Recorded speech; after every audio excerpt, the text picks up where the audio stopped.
Gipangandoy ko ang gingharian mo, o akong Ginoo.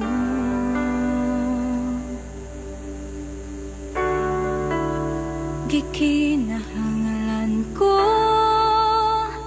ang presensya mo, kanakong nagatagbaw,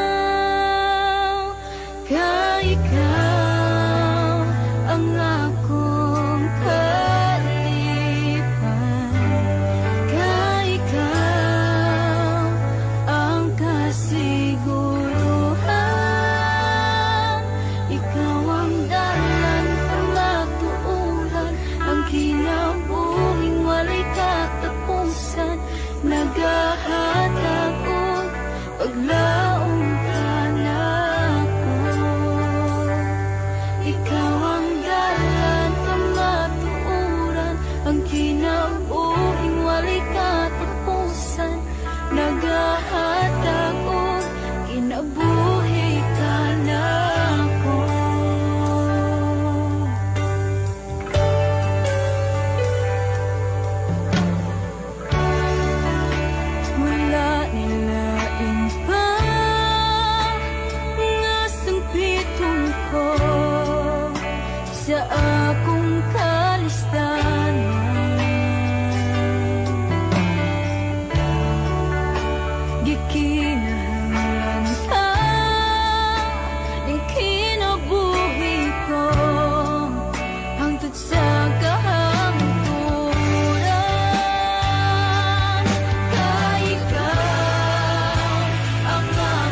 Good morning, good morning, good morning.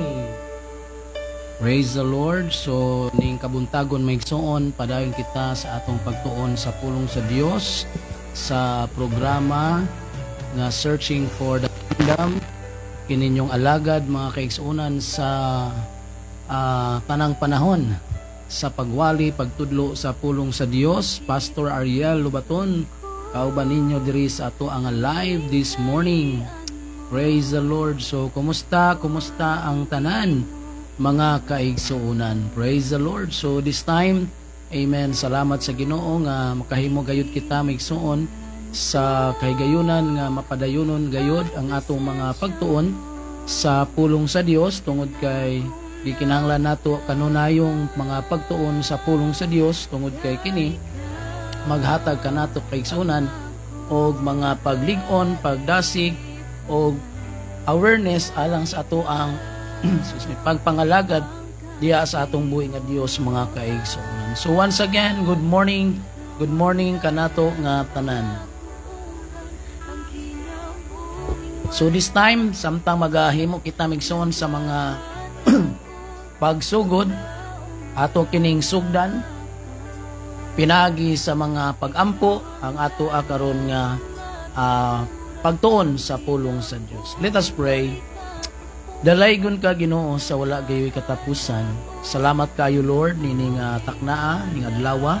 Lain usab nga kahigayunan din kami mapadayonon sa mga pagtuon sa imong mga pulong giyahi ug uban ni ang matag usa kanamo amahan nga bisan pa sa mga igdulungog sa matag usa nga nagapatalinghog kung diin man sila nimo gibutang nini nga dapit Ginoo sa ilang mga panimalay, sa ilang mga trabahoan or bisan pang asa mang dapit Ginoo apan ang imuhang presensya may magapanguna magaabot bisan pa sa matag usa kanila pinagi sa imong mga pulong. Dalaygon ka Ginoo gamitaw sa imong alagad alang sa pagpadayon sa mga pagtudlo tagay kaalam Ginoo nga ma-share nako Ginoo bisan pa ang mga kaalam nga nagagikan sa imuha sa imong mga katawan. Dalaygon ka Ginoong Dios sa walay katapusan amo lamang kining gisalig ug gitugyan ng tanan in the name of Jesus Christ. Amen and amen. Praise the Lord. Hallelujah. So this time mga kaigsuonan, after sa ato ang mga pagtuon sa pulong sa Dios, of course na natay mga viewers o nanay nag-comment maigsuon, ato silang tagaag pagtagad after sa ato ang discussion may tungod karon sa konsepto sa gingharian sa Dios maigsuon. Di mapud kayo ni taas no mga 30 minutes ang ato siguro nga mga pagtuon. Praise the Lord. And after that maigsuon tungod kay si Facebook di man gud mosugot nga taas ang ato ang live no. So limitaho lang may soon. So after this, we have our pa-shout out, greetings, and even sa ato ang mga pagpangumusta sa matag usa o pagdawat usab sa inyong mga prayer requests. Dalaygon ang atong buhi nga Dios mga kaigsuonan. So this time, our topic for today is about understanding the concept of territory. Okay, but before that, I have a recap maigsuon sa ato ang natun-an ni aging mga adlaw sa uluhan nga nag-ingon understanding the kingdom concept of Lord. So atong natun-an nga ang ang Psalms 24 verse 1 nagisgot kini mga kaigsuonan nga ang Dios mao gayud ang nanag-iya sa tanan.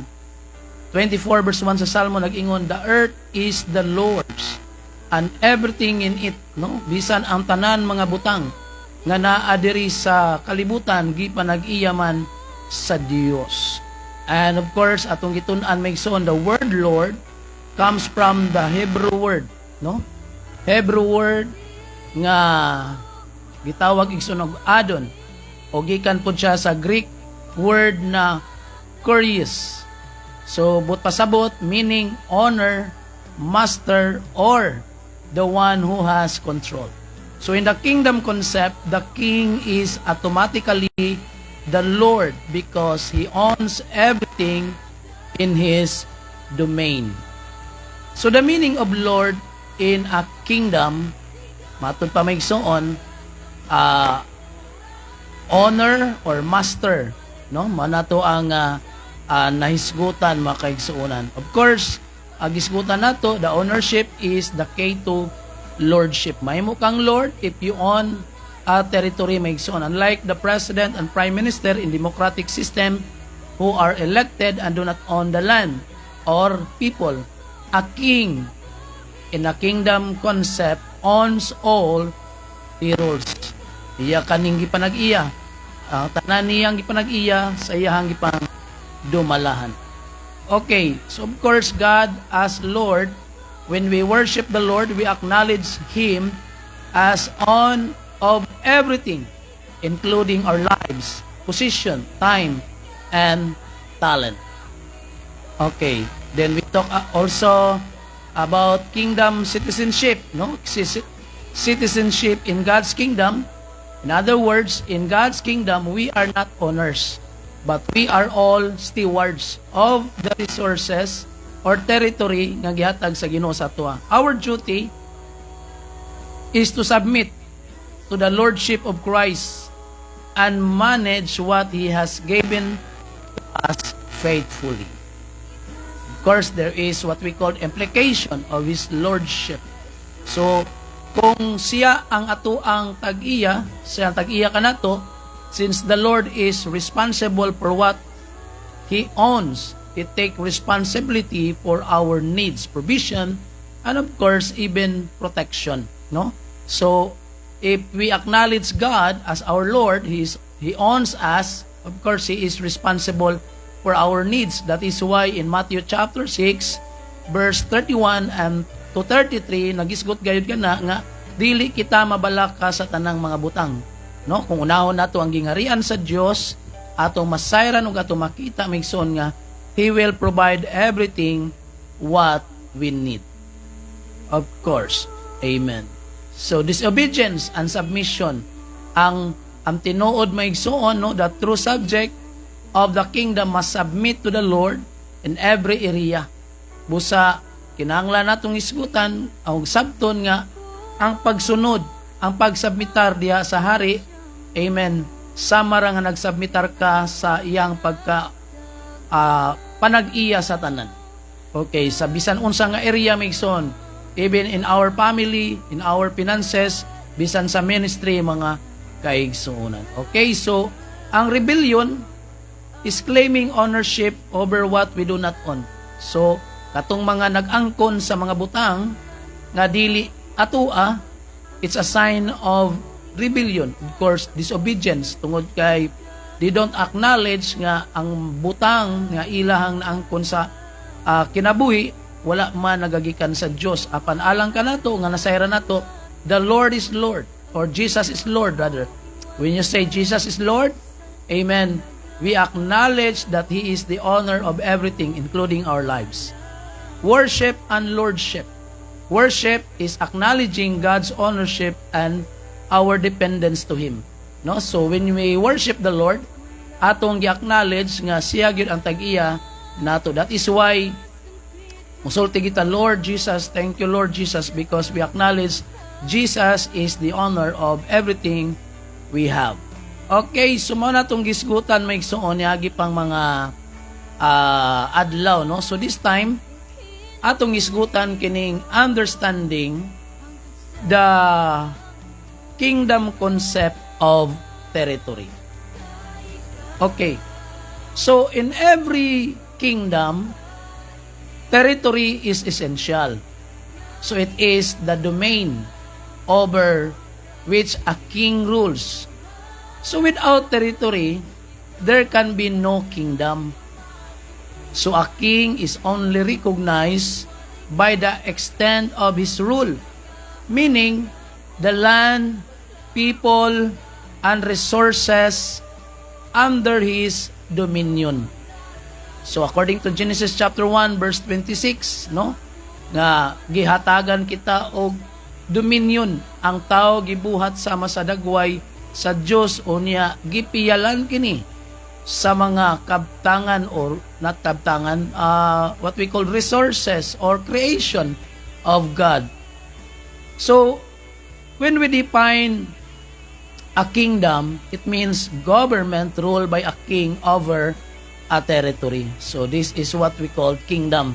So dili pwede nga magisgot ang kingdom walay walay hari, wala po'y territory, no? So, kingdom means king dominate, no? He rule over a territory. So, the key truth is mao ni, no kingdom exists without territory. So, walay maghari kung walay gitawag igsuon nga territory. So, maumanusab kita may igsuon, di ta mahatawag nga nagrule kung wa tay girule, no? Wala tay area of responsibility. Wala tay spheres of influence diya sa imong gasa, talentong kakayahan, no? That is your territory. Mo na gihatag sa Dios imo nga imong dumalahan. Okay. Now, number 1 points, a kingdom requires territory. So, a kingdom is defined by its territory. So, it is not just a people, but a people in a place. No, dili lang ang tao, apan ang mga tao nga naagayod sa gitawag nga lugar, no, what we call territory. So, without land, there is no physical manifestation of the kingdom. So, kung walay yuta, walay territory, walay naghari niya na mga kaigsuunan. So, the question is, nganong giharian man sa Dios ang kalibutan? Because of course, kining kalibutan, this is the extension territory of God, no, extension of kingdom of heaven. Kaya iyaha igsuon kining girule, including the people, no? Praise the Lord. So, mo nang giingon sa atong Ginoo nga wala man siya naghari diri sa kalibutan in literal, wala man siya nagtukod pagingharian, but Jesus said, the kingdom of God is within you. Kita ang girule sa Ginoo. And of course, we are also given by God to rule the creation, the territory, or what we call resources given by God to us. Kaya di hita mag-rule usab as we influenced by the what we call nature of God. So when you say nature of God, kinsa man siya is a ruler. Of course, we also rule the things that given by God to us in our influence, in our territory, in our responsibility and talent. Kaya mahimo tang ruler sa ato mga kaigsuunan area of your responsibility. Muna akong ginabalik-balik, no, after we receive the kingdom, after we restore our salvation in our relationship, in our kingdom authority, of course, sa ato ang mapadayunong pag-alagad sa Dios, let us do, no, the kingdom assignment given by God to us to fulfill the purpose of God in our lives. So to rule, no, ato ag yung dumalahan ang iyang gi-assign kanato mga kaigsuon. Now, God's original purpose for earth, unsa man gyud ang katuyuan, no, original nga katuyuan sa Dios diri sa kalibutan. Of course, ingon siya, God created earth to be a physical territory where His heavenly kingdom would be extended. So take note of this, maigsuon, because dili nato ni dali-daling masabtan kung dili nato maigsuon hinahinayon og sabot, no. God created earth to be a physical territory where His heavenly kingdom would be extended.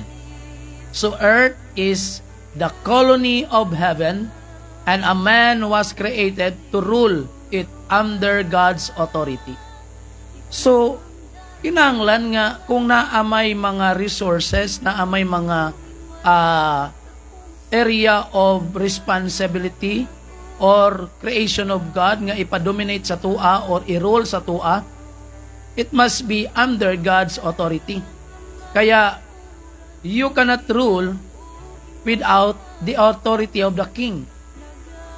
Muna nga kikinanglan nato, first of all, the restoration process nga makabalik kita diha gayud sa gingharian sa Dios.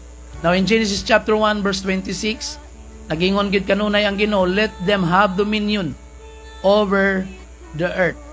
Kaya ang earth was created to be a territory under heaven's rule. And of course, man was made to be a kingdom representative on earth. Praise the Lord. Mga na mga kaigsunan nga, we need to study and know the original purpose for earth. Now, ikatulong at punto mga kaigsunan. Man's dominion is tied to territory. So, in Genesis 1:26, ato gyud ni kanuna yung gibalik kay diri man gyud ni gi-mandate sa tuwa no. Unsay ato ang trabaho, unsay atong assignment aning kalibutana. Ingon diri maigsoon, God give man dominion over the earth, not heaven. So, mo na nga dili ta makapanunod sa langit kay dili man to ato ang dominion.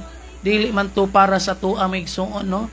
Para raman to sa mga heavenly creation of God no. Sama sa mga manulunda o bisan pa the place no sa ato ang Ginoo. So, ang earth mao gyud ang gihatag sa tuwa aron diri ta mag-dominar. So, man was never meant to rule heaven, but earth. So, his authority is limited to this territory because a king is only recognized by the extent of his rule. So, no territory, no authority, no kingdom. Kaya, he extend his territory here on earth so that God has territory and of course, naa siya'y authority to rule over us here on earth. O kung wala ning mga butanga, there is no kingdom. But there is a territory. Of course, He sent His authority. He gave His authority to those na-restore diya sa gingharian sa Diyos. Na bulabog ramanggod ni, na bungkag ramanggod ni ang original purpose of God, which is the kingdom of God. When the people committed sin, and because of sin, they are separated from the kingdom. And of course, ang tao nagmugna og relihiyon. So, religion means man's effort to reach God. Kaya, ang tao maghimo gyud pagsakripisyo para ma-reach nila ang Ginoo. Like King Nimrod, he built the Tower of the Babel to reach heaven because they want to have what we call himaya or dungog sa ilahang gitawag nga pagkahari. Kaya he control people, he unite people, amen, to build the Tower of Babel to reach heaven. But religion created by Nimrod, mo na nga mga tao nagdaig sa iya, nagsimba sa iya, kay giangkon man niya ang kahimayaan. So, because God is not permitted that kind of mentality, the religious mentality, mo na nga gibungkag niya ang mga lingwahe sa mga tao. No, gisamok niya ang mga lingwahe. That is why they don't understand each other because they have their different language, no? Na ang uban nagkanilain ng istoryahan. That is why mao na ang hinungdan nga ang mga tao nagkatag sa tibuok kalibutan because they don't understand each other. Because gituyo na sa Ginoo aron nga dili gyud mahitabo ang gitawag nga man-made rule system, no, pinagi sa religion and even political, kay gusto sa Ginoo nga ipadumala gayud or ipahibalo gayud sa matag usa kanato nga the original purpose of God here on earth is kingdom rule. Kaya Jesus Christ came, matod pa niya, repent, for the kingdom of heaven is at hand. Mao na nga kinahanglan ma-restore gayud ang ato ang mentalidad diha sa gingharian sa Dios. So there is what we call loss of territory tungod sa sala. So mo na akong gisulti ganina, number 4 nga points make so nag-ingon loss of territory through sin. So when Adam and Eve sinned, they did not lose heaven. They lost the dominion over earth. So the kingdom of God was no longer manifest on earth through man because of sin. Unsa gani ang sin sa tao? Ang iyang sala, disobedience. And yet that is not only or not just disobedience, but that is what we call rebellion, because they against the government of God. When you disobey the law, ang imong salaana is treason o rebellion, batok sa gobyerno sa Diyos. So this broke the connection between the king, God, and his colony. Kaya we are separated from the king. Of course, nawala ang atong territory, no? Ang atuang resources.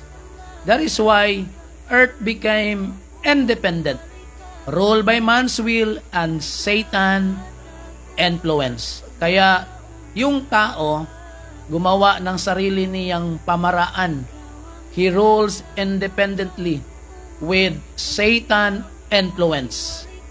Kaya yung religious, yung political system, hindi mawala yung corruption, hindi mawala yung sinasabi nating mga immoral, because they are influenced by Satan and not influenced by the kingdom government.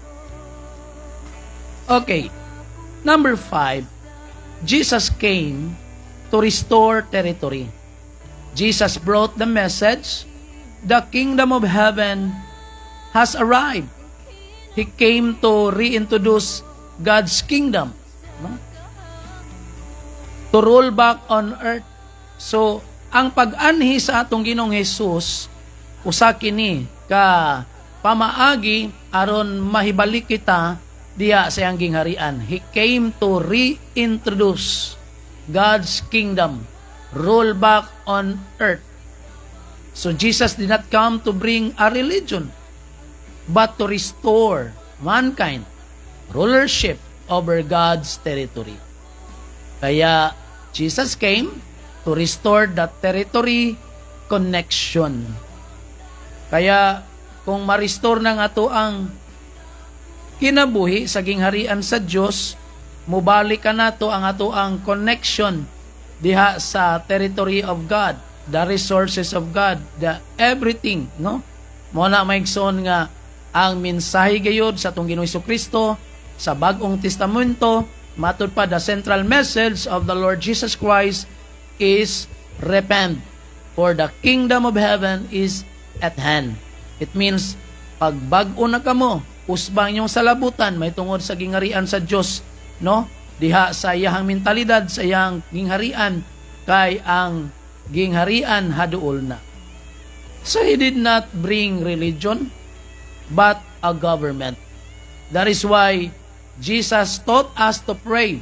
Itudluan kita ni Jesus, unsaon nato pag ampo, thy kingdom come, thy will be done on earth. Praise the Lord. Mo na migson nga importante gid kayo nga ma-restore ta diha gayud sa gingharian sa Dios, sa pinaagi sa gitawag igsuon nga being born again, no? Repentance is the first step, being born again. So, repentance means to change your mind and direction. Then after that, you must be born again, to be born in spiritual things, mga kaigsunan. Tungod kay kung di ta ma-born again, di ta makakita sa gingharian sa Dios. Of course, kitudlo pod sa atong Ginoo na kinahanglan nga kita ma-bautismuhan sa tubig o sa Espiritu. Believers must be understand kingdom territory. As a kingdom citizen, believers must understand that earth is the assigned domain where they are to rule with kingdom authority. Sabto nato nga mga katawhan sa Dios, when you say citizen, because we are under God's government. If you are under Philippine government, you are Filipino citizen. as also under by the government of God, kingdom, we are also called kingdom citizen. So we must understand that the earth is the assigned domain where they are to rule with kingdom authority. So kining kalibutan, mao gayud ni ang gi-assign kanato sa Dios diri ta mag-domain with kingdom authority. So we must bring the influence of heaven into every area of life, family, government, education, media, or etc. Because believers must rule God's territory. So this is our territory, and we must influence earth for the kingdom of heaven. We are assigned to influence earth for the kingdom. So what is the culture? What is the influence na atong dadon gikan sa langit? Of course, the kingdom culture, the beauty of heaven, and the government of heaven, the laws sa gingharian sa langit atong dadon diri maigsoon. Of course, God's rulership into our life, our family, our work, our church, society, and even sa government. Of course, naatay balaang espiritu. Because of sin, we separate the Holy Spirit sa ato ang kinabuhi. So in the kingdom, the governor represent the king and ensure the culture of the kingdom is carried into the colony. So the Holy Spirit is heaven's governor to earth, sent to help us out kingdom life in God's territory. So without the Spirit of God, amen, dili nato ma-rule ang ato ang territory. But God sent His Spirit to live in us aron nga mutabang kini sa pag kinabuhi nato sa gingharian sa Dios diri sa iyang territory. So the Holy Spirit is sent to help us implement the culture of heaven and earth's territory. Like a colonial governor, he teaches us the king's laws and values. Kaya yung Holy Spirit, it will teach us and lead us how to live according to the law of God or our King in His government, so that mamaayo og maanindot ang atong dagan sa pagdumala sa mga butang nga gipiyal sa Dios kanato. Diha sa ato ang pamilya, diha sa ato ang simbahan, diha sa atong trabahuan, diha sa ato ang assignment kung asa man ta gibutang sa atong Ginoo mga kaigsuonan. Now in our application, live as kingdom ambassador. See yourself as a ruler under God's authority. Take spiritual dominion in your sphere of influence.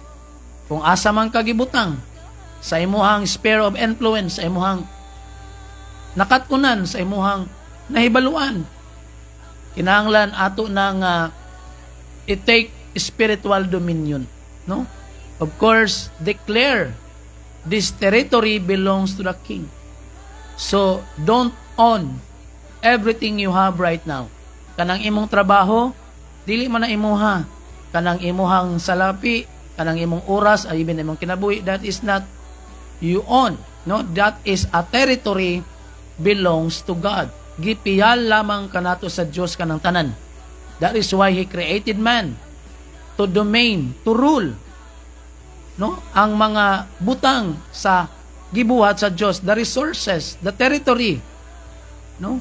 Nga naa diri sa kalibutan maigsoon. Everything we have, even our time, even our wealth, is belong to our King. In our conclusion, the kingdom of God is about a king ruling a territory through his citizens, understanding that earth is God's intended territory for kingdom expression, and help believers to reclaim their original purpose. What is our original purpose? To represent heaven on earth. We are not here to escape earth. Wala lantas kalibutan aron biyaan nato ni. Aron nga mutakas ta diri, but to transform it under God's rulership.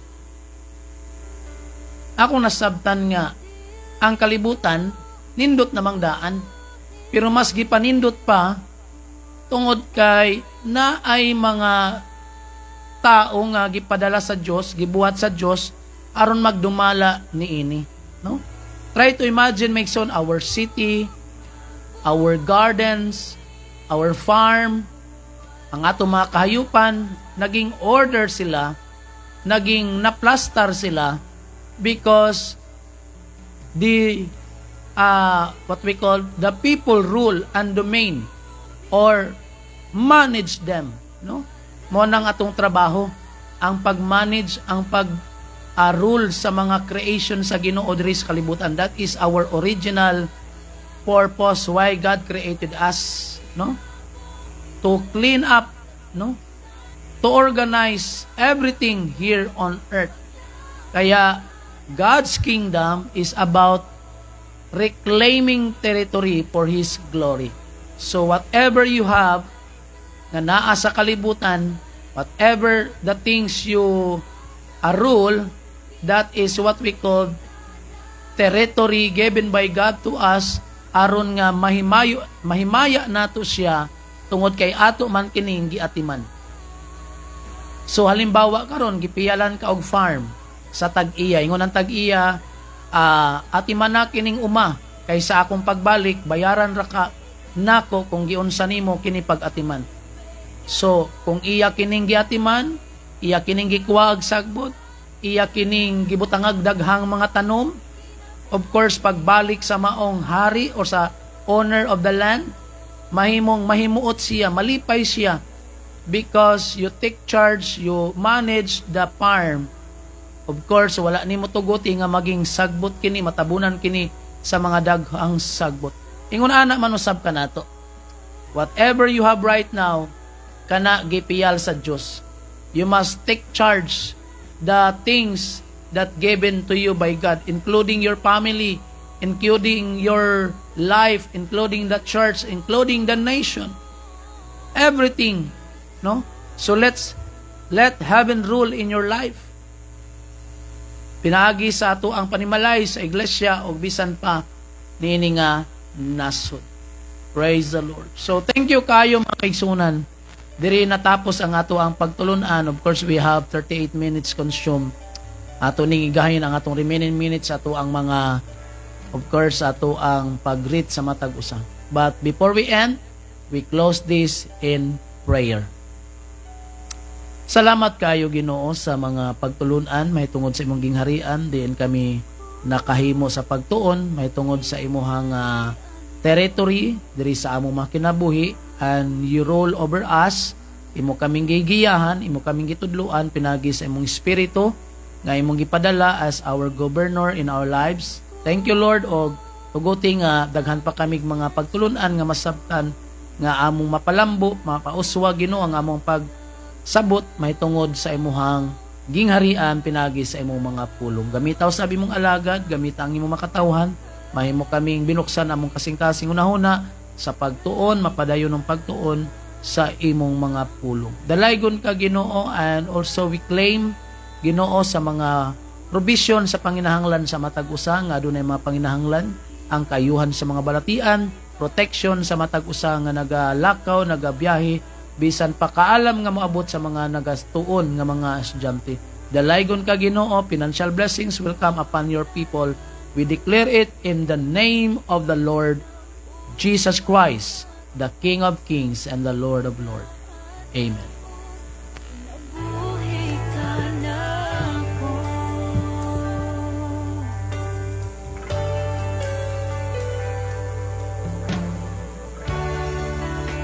Wala nilain pa nga sampiton ko sa akong kalistanan.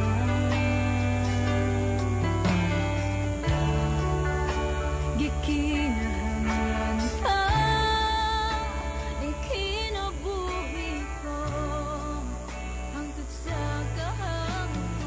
Praise the Lord. Salamat kayo mga kaigsunan sa inyong pakikuban sa matag usapan nato maigsoon bisan sa ato ang tuon sa pulong sa Dios. O thank you kayo mga kaigsunan. Of course, atong i-greet ang atong mga viewers, ang mga nag-comment maigsoon. Kauban nato si Brother Bobby Kusikol is watching. Amen. Matud pa niya. Good morning, Pastor. Okay, God bless. Thank you, Brother Bobby Kusikol family. Ang Diyos magapanalangin kanatong tanan. See you this Sunday sa Apuan. Of course, Sister Inday Masonong is watching with us. Sabi niya, good morning po, Pastor. Good morning din sa inyo. Sister Inday diya sa Bago Osyero. Sister Bibing Taktakan is also watching. Sabi niya, Amen. And good morning, Pastor. Watching from Mati, Davao Oriental, Mati City. So, thank you kay Sister Bibing. Ang Diyos magapanalangin diya kaninyo sa Taktakan family. Bisan si Kuya Ralph Jid Sasing Salim is also watching. Amen. O Sister Mary Joy Tison, ako ang classmate sa Kingdom Theology, no? Nag-watch maigsoon. Kumusta po, Sister Mary Joy? So, see you pohon sa ato ang mga klase, no? Praise the Lord. Of course, Sister Inday nag-ingon, prayer request ko, Pastor, kay si Clyde G. Calentura. Okay, so we pray for baby Clyde nga ayuhon siya sa Ginoo, and we declare it in the name of Jesus, Sister Inday, no? Ato nang i-claim sa katubagan sa Ginoo because He promised na tagaan taniyag makayuhan sa mga balatian. So ato nang i-apwil kanunay gayod sa mga pag-ampo. Ato nang i-claim diha sa Ginoo nga siya gayod ang magahatag katubagan sa tanan natong mga panginahanglan, including kayuhan sa mga balatian. In the name of Jesus, atong i-claim ang katubagan, kayuhan sa mga balatian gikan sa pangalan sa atong Ginoong Hesukristo nga gamhanan. Amen. Salamat kayo sa inyong tanan mga kaigsuonan, no? Praise the Lord. So of course, di na punta maglangan nini nga matahom kayo nga kagabi o kabuntagon rather. Amen. So thank you for watching. More power and God bless us all.